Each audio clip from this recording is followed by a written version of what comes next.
রাজনৈতিক নাটকীয়তার মধ্য দিয়ে মার্কিন প্রেসিডেন্ট হিসেবে 100 দিন পার করলেন ডোনাল্ড ট্রাম্প। এই 100 দিনই অতিষ্ঠ হয়ে উঠেছে বিশ্ব। একদিকে গুড়িয়ে দিয়েছেন যুদ্ধ বন্ধের স্বপ্ন, অন্যদিকে চীনে চড়া শুল্ক আরোপ করে বিশ্বের অর্থনৈতিক অঙ্গনে অনিশ্চয়তা সৃষ্টি করে উস্কে দিয়েছেন বাণিজ্য যুদ্ধ। বৈদেশিক সহায়তার ক্ষেত্রেই যে ট্রাম্প আগ্রাসী হয়েছেন তা নয়, তিনি যুক্তরাষ্ট্রের সাংবিধানিক কাঠামো, শিক্ষা ব্যবস্থা এবং পরিবেশ নীতি পর্যন্ত টালমাটাল করে তুলেছেন। যেভাবে তিনি নির্বাহী ক্ষমতা বিস্তারে বেপরোয়া পদক্ষেপ নিয়েছেন আর রাজনৈতিক প্রতিশোধের হুমকি ছড়িয়েছেন, তাকে শুধু মার্কিনিরাই নন, সমালোচনা করছে গোটা বিশ্ব।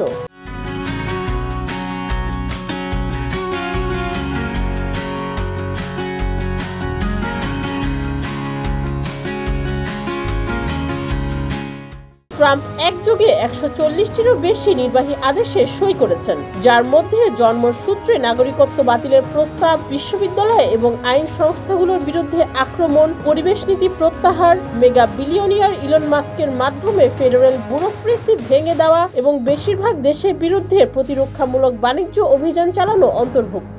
দেশ জুড়ে ট্রাম্পের জনপ্রিয়তা নেমে এসেছে মাত্র 41%, আর অর্থনীতি পুনরুদ্ধারে তার আস্থা মাত্র 39% নাগরিকের।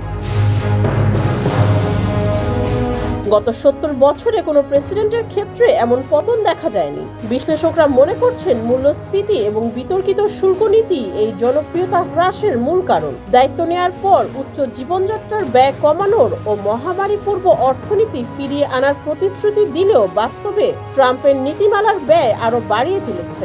শুল্ক আরোপের ফলে পণ্যের দাম বৃদ্ধি পেয়েছে, বাজারে দেখা গেছে সংকট। ট্রাম্পের উপর বিশ্ব অসন্তুষ্ট হলেও নিজের উপর বেশ সন্তুষ্ট মার্কিন এই প্রেসিডেন্ট। তাই তো 100 দিন উদযাপনের প্রস্তুতিও নিচ্ছেন তিনি। সুস্মিতা, যুগের চিন্তা।